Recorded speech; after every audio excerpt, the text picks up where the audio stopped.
Bringing a baby into the world is an unforgettable time for a mother, and pregnancy comes with many birthing choices. So, being well informed before your decisions is key. Here to discuss some of those options is Dr. Matt Scalise, an obstetrician and gynecologist with Prisma Health. This is Flourish, a podcast from Prisma Health. I'm Cheryl Martin. Dr. Scalise, great to have you on to discuss an important topic for expectant mothers. Thank you so much for having me, Cheryl. It's a pleasure. So before we talk about options, why don't you share a little bit about your journey as to why you chose to be an OBGYN? Thank you so much. I think that's such a crucial question. I get asked that a lot, particularly as a male provider. But I became an OBGYN because it's one of those few specialties where you get to be a part of some of the most important moments in a person's life. There is just something so special about taking care of patients through pregnancy and delivery, being there for the excitement, the anxiety, the unexpected turns, and ultimately helping bring a baby safely into the world. And that really never gets old. But I also love that OBGYN is not just about delivering babies. You get to care for patients across so many different stages of life: adolescence, contraception, fertility, pregnancy, postpartum, menopause, surgery, everything in between. And that mix of relationships and procedures where one day you're counseling someone through a really personal decision, and the next you're delivering a baby, and then managing an emergency, and then doing surgery. It's just an emotional, technical, unpredictable, and very human specialty that was so amazing. Well, I can tell that you are passionate about your job and that you love it, that it's a calling. So, what does a woman need to keep in mind when choosing an obstetrician? Yeah. Before we jump in, I just should probably acknowledge the obvious. And of course, I am a man. So my personal labor experience is extremely limited, and by which I mean it's completely non-existent. I've never had a contraction. I've never felt a baby kick in my belly, and I've never had someone tell me to just breathe while I was actively questioning all of my life decisions. But that absolutely shapes my perspective. What I can offer is the perspective of an OB who has cared for lots of patients through labor and delivery. I'm really happy to chat about the different nuances of obstetric care. And I always want one thing to be clear. Birth is not something that providers should control. It's something we should help support, guide, and make as safe as possible. And so getting into your question about what do women need to keep in mind when choosing an OB provider, I think of the OB provider as like choosing your birth team captain. You want someone who makes you feel heard, safe, informed, but also someone that's going to help push you to do something you didn't think your body was going to be able to do. You want to have a cheerleader, but you also want to have someone that's going to be open and honest with you. And there's three additional things I really want people to consider, and I wrote this down. And the first, communication style matters. So you need to feel comfortable asking questions like, why are we doing this? Or what are my options? Pregnancy comes with a lot of different decisions, and you want a provider who can explain things clearly without making you feel silly or dumb for asking them. And number two, ask about your provider's philosophy of care. Some patients want a very low intervention experience, while others want an epidural as soon as they hit the parking lot. Now, none of those things are bad, or anything in between is wrong, but the key is finding a provider that supports your goals, but is also honest if medical circumstances would change. Now, the third thing is thinking about the whole system and not just one person. And what I mean by that is that the reality of modern OB practice is that it's shifted from smaller private practice groups to a larger group model. So as a result, you often are considered a patient of the practice rather than a specific physician. And so a good question to ask may be, who covers after hours or on the weekends, or who delivers you if your provider is not on call? What hospital do they deliver at? What resources are available in terms of anesthesia, nursery versus NICU, blood bank even? Now, I don't think patients need to be necessarily asking about the minutia of pregnancy care at that stage, but having a basic understanding of how the practice works and what capabilities the hospital has is very important. The bottom line is choosing someone who respects your birth preferences, but also needs to be prepared for birth realities. What I love is you don't mind the questions, you actually welcome them. Absolutely. I think anytime your provider is getting any flack for asking questions or taking ownership of your personal health, that's certainly a red flag. So, What is a birth plan, and what should you consider when creating a birth plan? A birth plan is basically a written guide to your preferences for labor, delivery, and the immediate postpartum period. But I like to think of this more of like a birth wish list because birth is not always something we can fully quote unquote plan. Babies are wonderful, but man, they are terrible at reading the itinerary. So a good birth plan should cover stuff like labor preferences, number one. And that means in terms of movement, position changes, what kind of music or lighting do you want? Who is in the room or not in the room, in-laws included, whether you want a doula, IV preferences, monitoring preferences. The next thing would be pain management. So, kind of mentioned briefly unmedicated labor versus using adjunctive pain medications such as nitrous oxide versus epidural, or just saying, listen, I'll decide when I get there.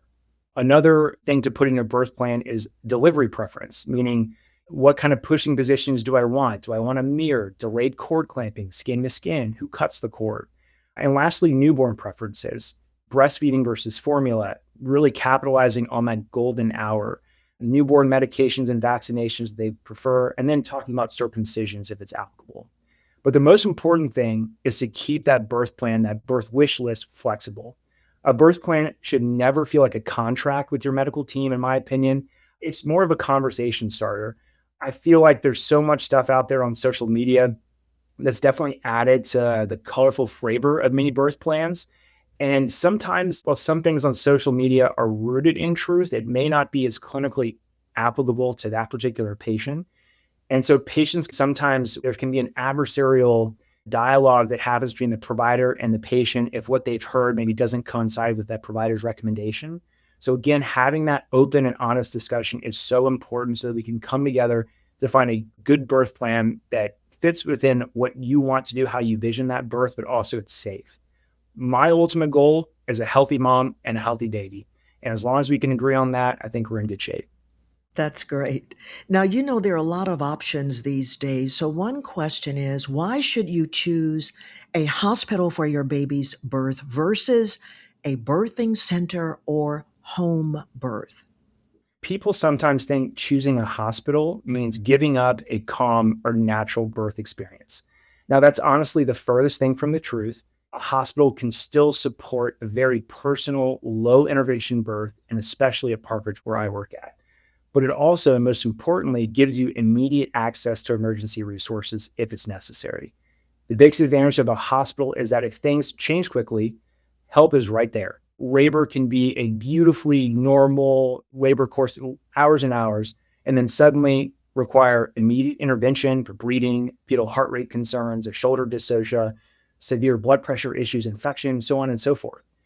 I recently had a patient with a very uncomplicated term delivery, but their baby had trouble breathing as soon as baby came out with delivery. And we suspect this is due to some type of something called a meconium aspiration. And meconium is baby poop. And sometimes baby, when they're in some distress in the womb, they poop, and that's called meconium. And if they aspirate that, they breathe that into their lungs, it can cause a lot of irritation and makes it harder for those babies to move oxygen more easily, which can be really concerning when trying to comfort baby. Baby's not breathing as well as we want, still a little blue perhaps. And in that particular circumstance, we're able to really quickly and seamlessly identify that being an issue. We're able to transfer that baby to our nursery to get some additional respiratory support. And that baby was back in the room with mom just a few hours later. What I lose sleep over is thinking about those moms out there with home births having something like this, despite being uncomplicated and low risk, but not having that right staff or that training or equipment to intervene when something happens. So I say all this not to scare patients. I really think that scare tactics have been used way too often to over medicalize pregnancy. But it's also true that a planned home birth is associated with a higher risk of perinatal death, neonatal seizures, and comparatively speaking to hospital births, even though that overall risk is very, very low. Now, it's also important to know that certain things like fetal malpresentation, like a breech presentation, or basically a baby's not head down, if he's got multiple pregnancies, a twin, triplets, etc., or a prior C-section, those would be definite contraindications to a planned home birth. That doesn't mean that every patient needs to have a highly medicalized birth. It means that the safest place to have a, again, quote unquote, natural birth is often the place where the medical backup is immediately available. The hospital is not there to take over your birth. It's there to be ready if birth decides to take a turn. I'm glad you mentioned natural childbirth. So, how can you have a natural childbirth in a hospital? You can absolutely have a natural childbirth in a hospital. Hospital birth does not automatically mean epidural, Pitocin, lying flat on your back and bright lights and with med students and strangers looking at very intimate parts. For many low risk patients, hospitals like Parkridge, where I work at, support movements during labor, wireless monitoring or intermittent monitoring when it's appropriate. We've got birthing balls, peanut balls, flooding bars. There's hydrotherapy in showers. We've got doulas and support folks, low lighting, music, aromatherapy, delayed cord clamping, all sorts of things that would historically be associated with, again, quote unquote, natural childbirth. But the key here is just communication. We want you to tell your team, I'm hoping for an unmedicated birth. I'd like support with movement, positioning. I want coping techniques. That lets your nurses, your provider, your support team help protect that goal. And also, just to be clear, getting an epidural does not mean you failed. Needing Pitocin at any point in labor does not mean that you failed and your body can't do it. And even having a C-section doesn't mean that there's something wrong. The goal is not to win a toughness contest. You don't get a special certificate if you've had an unmedicated birth. The goal is to feel informed, respected, and safe. What is midwifery care and when is that a good option? Midwives or midwifery care, these folks are just experts in normal, low risk pregnancy and birth. Now, their care model often emphasizes education, prevention, emotional support, physiologic labor, kind of helping patients avoid unnecessary intervention when it's safe to do so. OBGYN physicians, obstetricians and gynecologists, they're trained in both normal and high risk pregnancies. And that is to say, they're also surgeons. So that means that they manage complications that can arise in pregnancy, such as severe hypertension / preeclampsia, heavy bleeding, abnormal kind of heart tracings, requiring either operative vaginal deliveries or C-sections. So I don't like framing it as like, midwives versus doctors. In the best systems, which is what we have, and what I'm really proud of at Parkridge, is that it's a very collaborative approach. Midwives are excellent at supporting normal labor, and our OBs are there for higher risk situations or when birth needs medical or surgical intervention. And a kind of simple way to say it is that midwives specialize in supporting normal birth, while OBGYNs are trained to manage both normal birth and complications, and especially when surgery or higher level of medical care is needed. So that's kind of my philosophy. And what is a water birth and when is that a good choice? A water birth usually refers to laboring and sometimes delivering in a tub of warm water. It's very popular because warm water can help with relaxation, pain control, mobility, and that feeling of being kind of less on display during labor.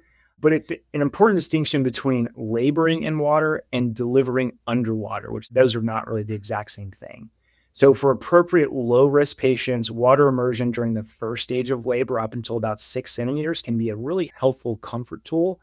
But delivery underwater is more controversial and depends heavily on particular hospital policy. And so definitely inquire about water birth options depending on where you want it to deliver. And also provider comfort factors into that, patient risk factors, and just having emergency readiness on hand is also important. So some hospitals allow laboring in water, but ask patients to get out of the tub for delivery, while others have more formal water birth programs with specific criteria. So water labor may be a good option for someone who is full term, low risk. They've got a reassuring fetal status. There's no infection concerns. There's no need for continuous interventions. And then importantly, a facility and staff that's trained and clearly follows some safety protocols. Water can be a great tool in labor, but like every tool in birth, it works best when we use it for the right patient and in the right setting and with the right safety plan. Anything else you'd like to mention about birthing options? When we talk about birthing options, the goal here should not be to make one type of birth sound superior to another. The goal is to help patients understand their options and choose a setting and team that really match their values while keeping safety at the center. A great birth experience is not defined by whether it was unmedicated or medicated, vaginal versus cesarean, midwife or physician-led. A great birth experience is one where the patient can say, I understand and understood what was happening. I felt respected, I felt safe, and my team was prepared. Dr. Matt Scalise, thank you for your time and sharing your expertise on birthing options, a birth team captain and cheerleader, some great advice. Thank you. Thanks, Cheryl. It was a pleasure. For more information, visit prismahealth.org/podcast. Now, if you found this podcast helpful, please share it on your social media and check out our podcast library for other topics of interest to you. This is Flourish, a podcast from Prisma Health. Thanks for listening.